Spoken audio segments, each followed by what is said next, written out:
ఒక్కొక్కసారి మన ఇంట్లో మనకు సంభవిస్తున్న పరిస్థితులను బట్టి, మనకున్నటువంటి ఇరుకు, ఇబ్బందులు, వ్యాధి, బాధలు ఇలాంటి వాటన్నిటిని బట్టి నాకు ఇంకా ఏది నా యొక్క సమస్యను తీర్చదు. నాకు చావే పరిష్కారం అనే ఒక సందేహంలో ఉంటారు. ఆత్మహత్య చేసుకుంటే చాలు, ఇంకా వీటన్నిటిని తట్టుకోవాల్సిన పరిస్థితి లేదు. హ్యాపీగా ఇక్కడితో చచ్చిపోతాను అనుకుంటారు.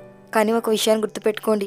ఆత్మహత్య అనే పేరులో ఒక మాట ఉంది. ఆత్మను హత్య చేయడం. నిజానికి మనం చనిపోయిన తరువాత శరీరం నిష్ప్రయోజనంగా పోతే ఆత్మ తాను దయచేసిన దేవుని యొద్దకు చేరుతుంది.